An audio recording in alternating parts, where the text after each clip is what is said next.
Welcome to Daily Office Devotions, where every Monday through Friday, we explore that day's scripture readings as given in the Book of Common Prayer. I'm Reggie Kidd. Thanks for joining me. This Monday in the season after Pentecost, our readings find us in proper 13 of year 1 in the Daily Office lectionary. There are so many ways we can put our relationship with God on the wrong footing. Mercifully, the Lord is not content to let us get away with it. 2 Samuel, getting straight on who is the gift giver. After God allowed him to have a fine cedar house, David wished to return the favor. Commentators suggest David would thereby make himself God's benefactor rather than vice versa.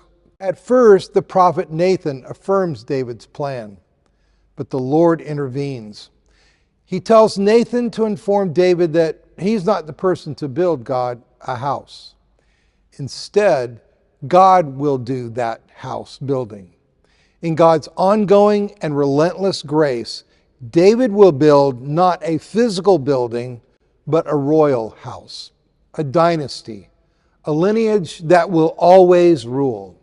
What Yahweh will do for David is infinitely greater than anything David could do for Yahweh.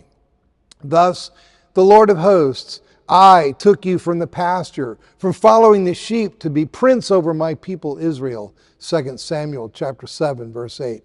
The leaders of Israel acknowledged David as their shepherd. The Lord said to you, it is you who shall be shepherd of my people Israel. You who shall be ruler over Israel. 2 Samuel chapter 5, verse 2. And Yahweh will do extraordinary things for his people through the shepherd kings who follow David.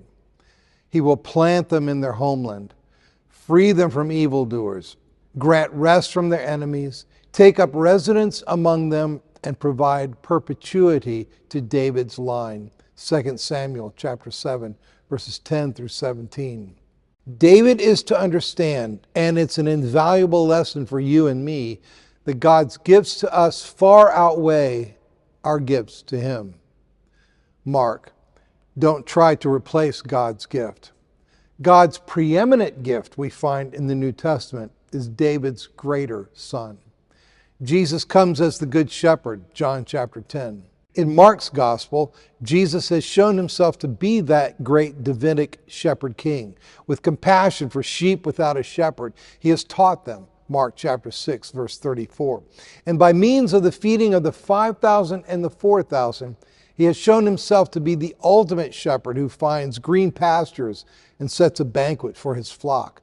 Mark chapter 6, verses 30 through 44, and chapter 8, verses 1 through 9, and see Psalm 23. King Jesus is simultaneously Good Shepherd and bread from heaven. Believing that Jesus is heaven's gift and God's provision for the deepest needs of our life is not an easy thing. Despite just witnessing these two powerful miracles in Mark, and despite listening to the accompanying extensive teaching in John, Jesus' disciples still don't get it. On a boat journey recounted for us in today's reading, the disciples panic to realize they have forgotten to make adequate provision for themselves. They've only brought one loaf of bread. Jesus sees a teaching opportunity. Watch out. Beware of the yeast of the Pharisees and the yeast of Herod. Mark chapter 8, verse 15. Jesus and Jesus alone is bread of life. On the one hand, Jesus warns those in the boat with him against a graceless piety like that of the Pharisees, those who attempt to climb a stairway to heaven by stiff-necked rule-keeping.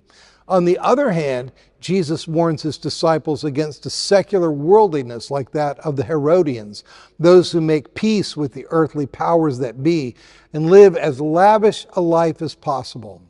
I pray we may look past the allures of anything else, whether the pride of hyper-spirituality or the sloth of materialism, and graciously receive God's gift of himself in his Son. May we feed richly on the bread of life. Be blessed this day.